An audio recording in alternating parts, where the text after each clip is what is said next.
Hi everybody, Dawna and I are back today with our latest live stream podcast. It's lovely to see you all if you're watching us live. If you're watching us for a recording, either on YouTube or on any other of our social media channels, it's lovely to be with you still, put it that way. So we're from Change Innovators, leadership development and coaching company, and we do these regular podcasts where we just live stream away and pick some subjects. It's lovely to see you, Dawna. Welcome back from your adventures. Welcome back. You know, I was just thinking, based on the topic of today of playful and creativity, people might be saying, I don't really know if that introduction was all that playful and creative there, Lee. Oh, okay. Well, there we go. Let's start like we mean to carry on. Yeah, let's get playful. Let's get coherent. Let's get playful. Coherence, yeah. Yeah, very good. Very good. Right. Kick us off, Dawna. Kick us off. Tell it. What are we talking about today?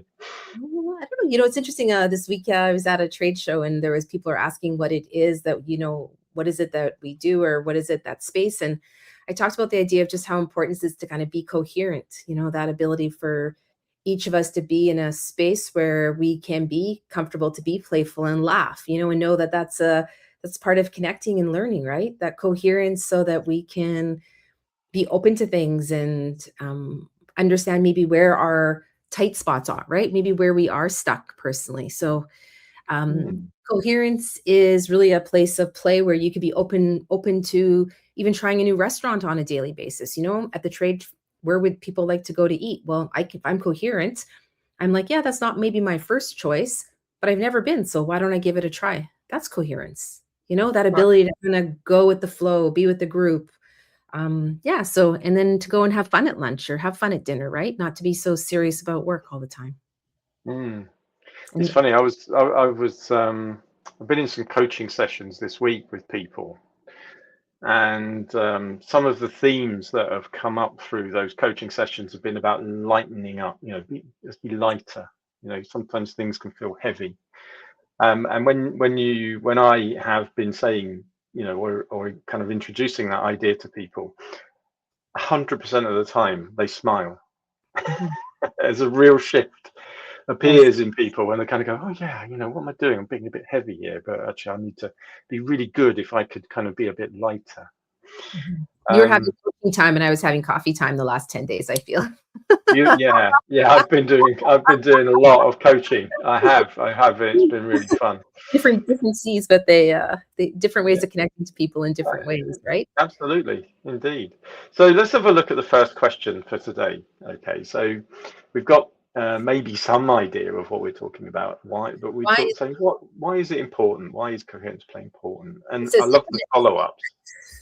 It says impotent. What does it say? Oh, let me just edit that. Why is coherence play impotent? I'm sorry. It's kind of those ones. Right. What with the power of technology. I'm sorry. I'm going to see now. That's playful. Right. Let's get that back. It's still not right. Hang on a minute. Right, Dawna, carry on while I fix things, because I think this is fun. This is good, and it's in real time. You know what? It's not uncommon for us to make hiccups. You know, in life, you know, somebody will say absolutely. Someone will say something when they're talking, and they'll use a word or they'll use someone's name, and you're like, I don't think that's who they meant in your brain. And when you're coherent, there's no reason to correct them. No. You know, like, or when someone's got something up on the slide, you're like, there's no reason to mention that right now. Do you know what I mean? Like there's a different reason of why we're together. And when you have coherent play, you're not looking for errors. You're looking for, oh, that person just, like, they know they've said afterwards, if they'll realize they said the wrong person's name. There's no reason to stop it. Because we want the conversation to continue. That word was way too important to get off the screen, right? There's sometimes where you're like, maybe that word or maybe something, but it took me 2 attempts to kind of get it in the right place too, you know. It's like good. Yeah, I think for me, it's that ability to be coherent is like what message is the person trying to get across versus I don't have a school matrix, or, I'm not there to mark somebody with 5 points or 10 points. What are we trying to actually get to? When we think about being coherent, then how does that impact us being open to new ideas and new processes? Mm, Yeah, mm. So it's just reminding me that we did another podcast with Andy last time, we did. and I think when I was writing it in, instead of putting coaching, I put coaching, and somebody picked that up, and Oh, then that was the only comment they made. It's like, why is coach? And I felt like saying, I think coaching is what you really get with AI coaching. You don't get coaching, you get coaching. Um, but I think, yeah, if I've understood that correctly, it's like we can sometimes make things that are not important really serious, and kind of, holding, a kind of different kind of energy, when in reality it's just a bit of fun. yeah. And there's nothing wrong with having a bit of fun.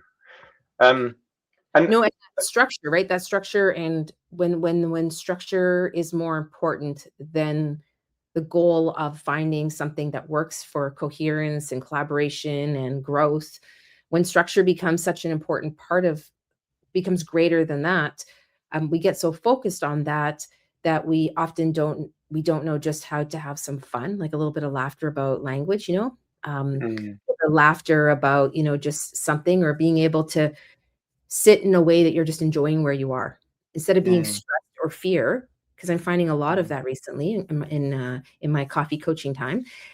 In that space, it is that space of fear is coming up, and you can't. yeah, I don't know if coherence and fear can really live together. I don't believe they can, but maybe someone else has a different opinion. I think when you no, I don't think they can.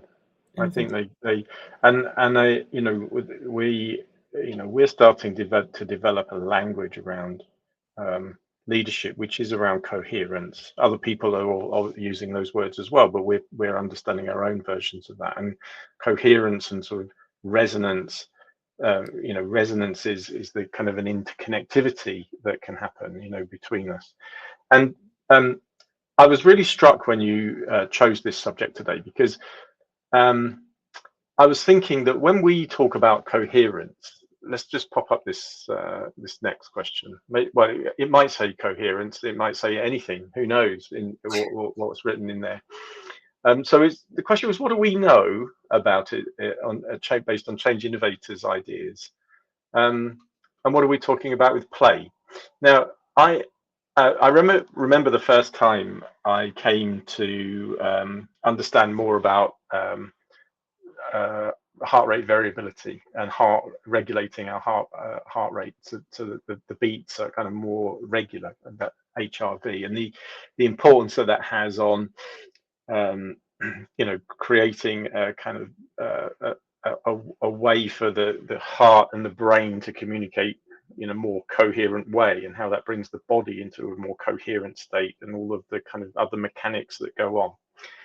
And I just imagined on a Monday morning, because at the time I wasn't working full time as a coach. I was still as part of an organization, a bigger organization. I just imagined on a Monday morning before the board met, the board sitting around and saying, right, okay, what we're going to do is we're just going to sit together for a little while, and we're going to just become coherent together and do a bit of kind of heart-centered breathing.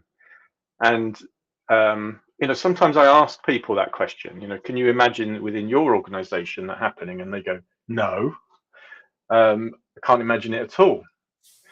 And I think I think one of the words that you said the other day, and maybe we've got it in this, is this idea of expansion. I like the idea of expansion. So sometimes when people are talking to me, they say, "Oh, I really need to improve on that," or "I need to get better at that," and I try and shift the language a little bit to say, "Well, improvement implies some kind of judgment in a way, that you're making a judgment that you need to improve." But another word to use could be growth, and another word could be expansion. So the more open and the more expansive we are in terms of allowing ourselves to be open to new ideas and things, actually it can become quite fun. um, and it was in the question here. Okay, what structural, cultural, and psychological forces are actively strangling the life out of coherence play? That's a really powerful question. And who or what is the most complicit in this failure? Now, in essence, what we're saying is human beings are a lot more. There's a lot more to us than some organizations allow to be in play in the organization. We know through coherent practice, because you and I teach this and we've experienced it and we use it in our day to day, that we're actually connected and we're in each other's magnetic fields, because our hearts generate magnetic fields, and we're communicating energetically all the time when we're in the same spaces, and potentially even further spaces. And we also know that if you want to practice this, you can start to influence other people energetically in organizations. You can start the experiments and the science that HeartMath review shows that if you become coherent and then you start bringing positive energy into yourself, and then you start to resonate with other people, you can bring other people into your resonance sphere. Now, to me, that could be really playful. We're playing together in an energetic space within an organization. Now, I don't know what people are thinking as they're hearing us talk about this. Maybe they think these guys are completely bonkers. What's going on? What space does that have? However, the curious amongst organizations are starting to realize that actually this is a thing, and that and introducing it can be done quite playfully. It doesn't have to be all serious and hooking ourselves up to heart rate monitors.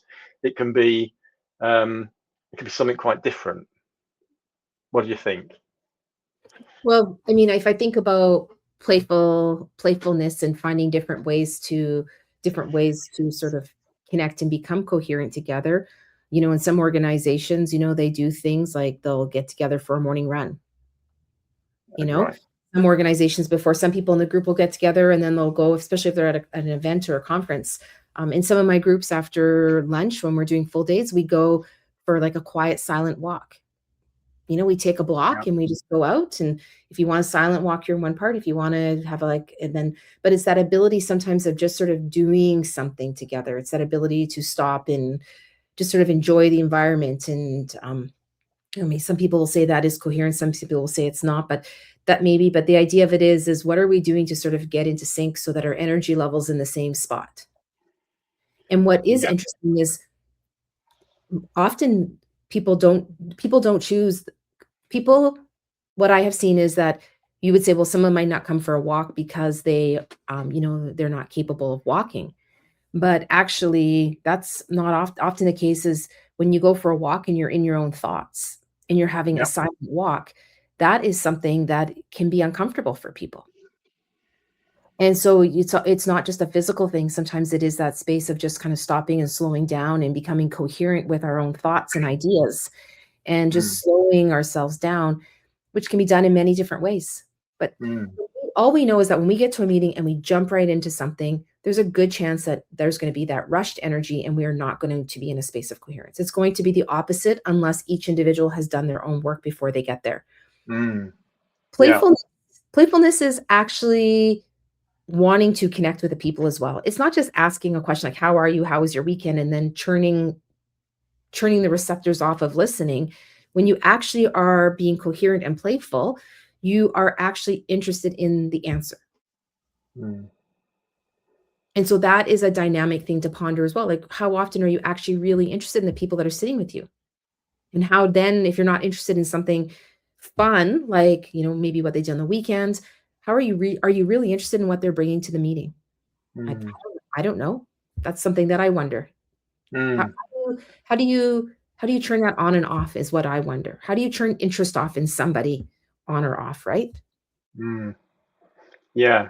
I remember when we did a podcast before on this, when we looked at humor alongside playfulness, and we did it last year, and we got our little puppets out. And it got really, people said that they really took a lot away from that, because we were just being playful, and there is some seriousness in play as well, but let's sort of, I'm thinking it through. But you did then talk about people eating food, and you mentioned it again today, and this idea of gathering together, and and the sense of enjoyment of being together. And it could be stopping for lunch, it could be going for a run, it could be I don't know, at lunchtime doing some exercise, going for a walk. And I think that word coherence and resonance, those two words together, are in that space when you are actually talking about doing things together, be intentionally and playfully sometimes, wanting to kind of like become a bit more connected in your mind, in your body, in your soul, and be connected with the world around you. The idea that you're in nature, or you're kind of just doing something that allows you to be in a bit more of a coherent, non-stressful place.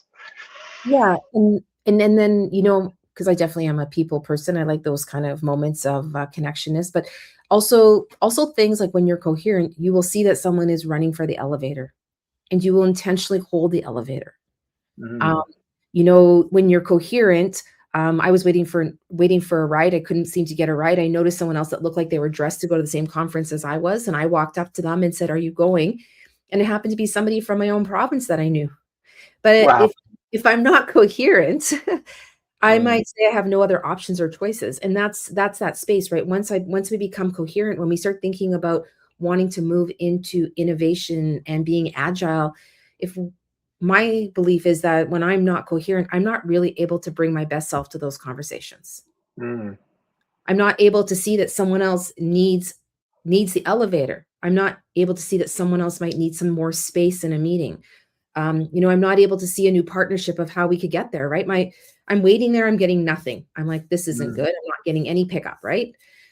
mm, What did I do? Next thing you know, I got to talk to somebody. We laughed the whole way there. He teased me that I like to bum Uber rides. Does that make sense?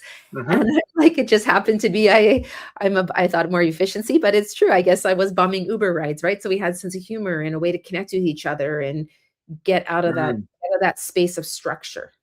mm. So there's something about connecting with others, and that type of coherence.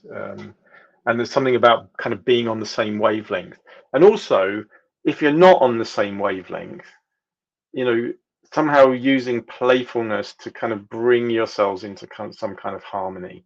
And when people meet up after a busy day, or they meet up for lunch when they're out in their organizations for a busy day, that period of coming together can be that point at which that playfulness brings them back into some kind of coherence and kind of harmony, a harmonic resonance of people just enjoying themselves over something that they like to do, need to do. Eating That's the something we all purpose. need to do, That's the breathing, purpose of the lunchroom, exercising. right? That's the Yeah. purpose of the lunchroom.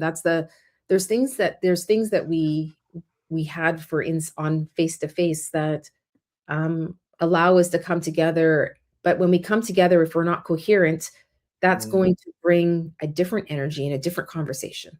mm, You're going to see the fact that you need to wait 10 seconds as a huge boulder. Whereas it's like when you're coherent, it's like, oh yeah, I know I know I have a few minutes before my next meeting and I'm okay. And mm, so coherence allows us to figure out how we want to interact and how we want to intentionally make choices of how we want to interact with that person. mm. Why don't we go to another question? Just before we do, he said playfully, the I like the second part of the question here about Sure. conventional change frameworks and what's too rigid and things. And because I used to work I used to lead some really big changes and lead teams of people that did that. And Yep. and um, what I've learned, I think, is the importance of rest, and the importance of sleep, and the importance of um, connecting in ways that we otherwise would not connect, through the natural process of work. And the playfulness of my question in this sense is, when you're planning large scale changes within your organization and you're building frameworks, does the word rest and sleep and coherence, time for coherence, time for resonance, time for expansion come into any of the language that you're using? Or is it about efficiency and effectiveness and deliverables? And I'm minded when a couple of years ago we did our corporate video, when Yvonne kind of Yvonne Thompson, our founder, really blazingly said, well, we've just spent the last 100 years, engineering the human being out of the organization, and we need to do something about it. And I think she's probably got a lot, probably got a point. The language that we use, especially when we can, in my case, get it right, and not confuse important with impotent, because it does change the meaning quite a bit. But it is that, it's to think about how can we not engineer per se, but how can we bring that, that deeply human connection and desire to kind of be coherent and together back into, the and bring joy back into the work that we do, even if sometimes we've sort of, sometimes change is seen as something bad, but actually people really like variety and change. It just, we can sometimes just make it not so palatable, and I'm really curious about how we make it better. Yeah, it would be interesting to see even how potentially for you to consider even what you might perceive yourself as being rigid and structured, and even to start to think about how you see those things in your own groups when you're doing a change project or when you're just naturally working together. But if we're talking about a specific project, I think even starting to realize that, why do I label that as essential or important or a must have? Mm-hmm. And then starting to say, yeah, these structures are really important, but how come? Asking yourself personally before you go to the group, like, how come I feel so connected to this? Why is this structure important? Why is it that I like to see things done a certain way? Yes, likely rest time is not something that's like billable, or it's not something that can be shown directly to a KPI, but in reality, we're not talking about 2 weeks of rest probably. We're talking about even just maybe having like a no meeting day, no meeting day. After this project, we've launched this, we're just going to, as a group, we're going to have a no meeting day on this project, or 2 days, unless there's something essential, because that can get rigid as well. But the idea of is like, what if we just sort of were to just kind of take a break from each other? What if when we are getting together, you actually had some open time and people could choose what they wanted to do? Everything didn't have to be so structured. Yeah. So even when you're planning your schedule or you're planning your day of time together, I just think I just ponder, for me, it's not about, we don't know what the answers are there, but more or less about how come we think something's essential in the project or that process, and how can we, I don't know, how can we just sort of smile more together? Yeah. Does that make sense? How can we smile more together? But Yeah. not phony smile, but like a real smile. What's the next one? This one, I brought it up. So what is something we can do to expand our comfort with play in the workplace? What would it look like to radically redesign the conditions of work so that play isn't a reluctant add-on? I think we've started talking about that. Yeah, I've got one of the things that has come to mind when I was thinking about this is, I used to, and probably maybe even participated in conversations when people would talk about, are you on the bus or are you off the bus? That conversation when it comes to change.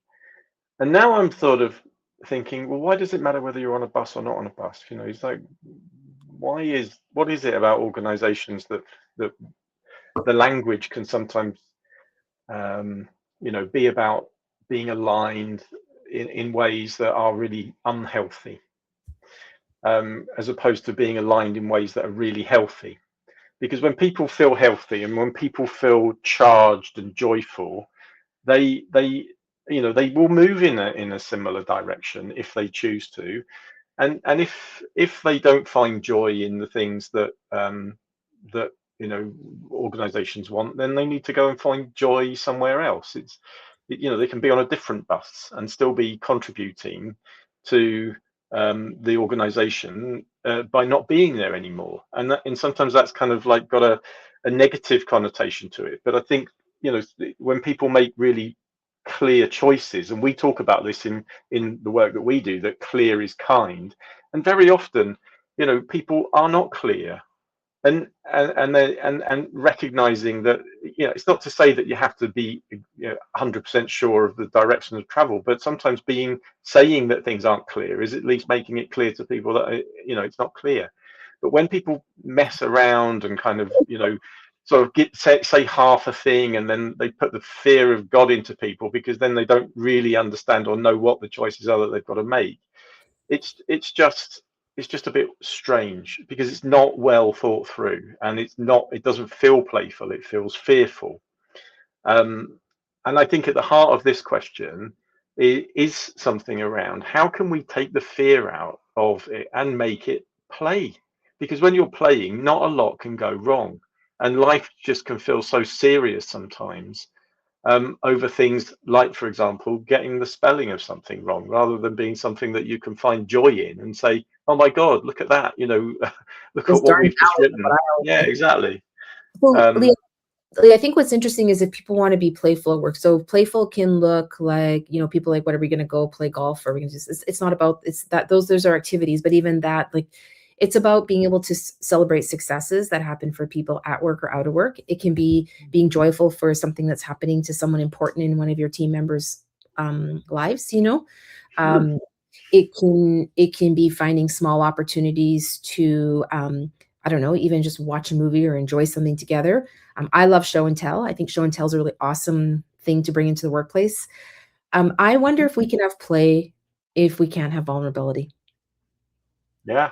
So if I love the idea of everybody getting on the bus and going, but let's bring your own individual self, like your authenticity, but we're all living, we know what the values are of the team, and we're comfortable living them. We still have our own values, but we're comfortable living the values of the team. Hopefully there's some coherence there. Mm-hmm. But the fact that I can get on the bus the way I need to get on the bus is important. But also being able, if I'm able to say, yeah, you know what, like today's an okay day. I said, I think I'm just going to go hang out in my room. I'm going to go hang out in my space this morning, and then I'll meet you up for lunch. I just need some time this morning to myself, right? When you're actually able to say that without any repercussions, is that the word, repercussions? When we can do that, then I think we can also be playful. Yeah. But if we are, if the whole idea is always this side of playfulness, I don't know if we can really do it, because I think then it becomes a very phony, potentially it could be maybe a phony space, because how do we celebrate successes without discussing struggles? I don't know how you do one but not the other. I don't know. If you watch kids playing games, right, running around playgrounds, like, I've got children, I know you've got children as well, so sometimes their games are quite scratchy. I don't mean scratchy in kind of like claws out. I mean, they're scratchy in that they're real, that they're playing and it's meaningful, and they're doing all of these things. But largely in play, nothing can go wrong. If you like, it's like bang bang, you're dead. No, I'm not, because I've got my super shield. Nothing can hurt me. Right? Okay, off you go. But in the world of work, Margaret Heffernan talks about this when we use one of her videos, when she's talking about super chickens and social capital and this stuff, is that in organizations that really are creative, that being candid is really safe, because organizations treat work lightly so that we can express ourselves and have ideas, and it's not about ego and you're having the idea and I'm not having the idea. It's a more helpful, more playful kind of environment that is encouraged, that isn't just centered around individuals and egos and who's going to get the credit for it and all of that sort of stuff, which I think is a large part of what can really get in the way of organizations, because it doesn't help community, it doesn't help the kind of the bringing together if it becomes too central around an individual person. He said playfully, not to get too serious about it, but I mean, some of these things I think are important and need to be revisited in some senses, because if often we talk about psychological safety. But if you know, if only 3 people ever have anything to say in a team of 10, you don't have a psychological safety problem. You have a people problem, because you've got people that aren't, listening. They're not, they're potentially not creating space for others to join in and be part of the game. And I think that, for me, is one of the really practical sides of this, is really observing what goes on in teams. And sorry to kind of just... Playfulness is, so if I am that extrovert so if I realize that I am taking too much space, for me to be playful and say, oh, did I do that again? And then everybody laughs, that's vulnerability and play. Connecting, it's colliding, right? The two trains are coming together. And so that ability for you to be able to see yourself, or maybe you're not doing the thing that adds value to the team, and instead of like being like inwardly thinking, why am I doing, just sort of acknowledging it, and then the team having some laughter, not laughing at you, but just sort of some light humor about like, and then all of a sudden that person who hasn't been speaking actually jumps in, is what we often see in our programs, because the environment is totally changed. So I think if we want to play and we want people to do things, or we want people to start sharing with us, then, because sometimes they talk about playful as having some fun competitions, right? World Cup soccer is coming up soon. And so, what are workplaces doing for that? Are they celebrating? Are they having some playfulness with it? What are they, if they choose to, what are they doing with it, right? I asked if we're wearing jerseys on the day I'm going to be on site. One of the games is playing somewhere, and I'm like, are we wearing jerseys? And, I got an answer. So what do I do with that information now? How do I be playful with that? Or what do I do? I mean, for me, those are because you can be, if you're coherent, then you kind of also want to be part of, bring your own individuality, but you also want to be part of the group. And that's what we want. We want people to want to be part of the conversations at the table, because we know innovation and agility has always been important in the future, and it's going to continue to be even more important as we go ahead, right? And that's what we're really talking about here. That's why we are bringing, well, one of the reasons I think we're bringing the topic is, if we're more coherent, we're just going to show up differently working at home. We're just going to, we're going to expand. We're just going to like this, right?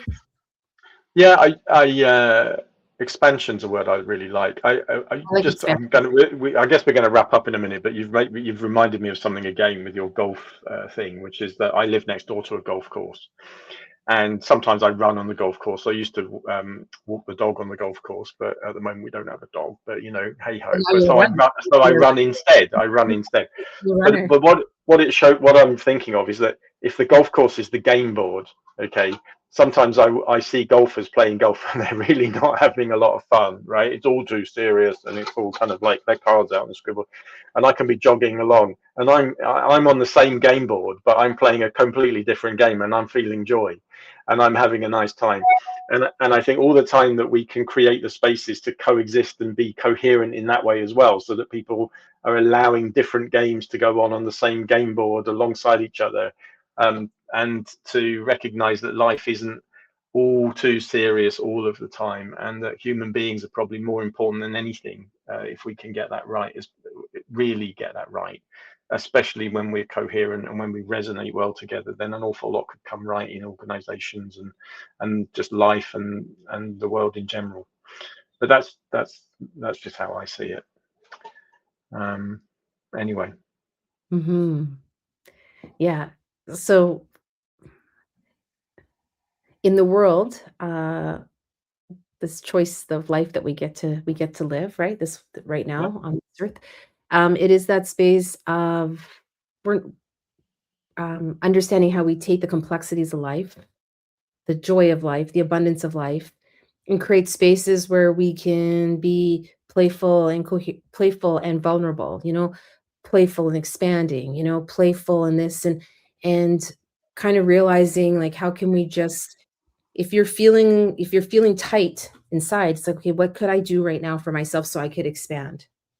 So if you're feeling like this, even at a meeting, you just say to yourself, like, what could I do? What do I do right now? And some coherence, breathing, different techniques, things you can think of. I always think about sitting and having a cup of coffee with a friend, or my feet in the water, because I'm an absolute water junkie. So just kind of I am a water junkie. Just kind of understanding, like sitting somewhere, like even in my basement right now, I could think about having a cup of coffee. I could think about the beach I would go to as a kid. And those types of things can sort of slow you down and expand and open you up. So what is your thing? That's what I think, Lena, I'd like to leave with you.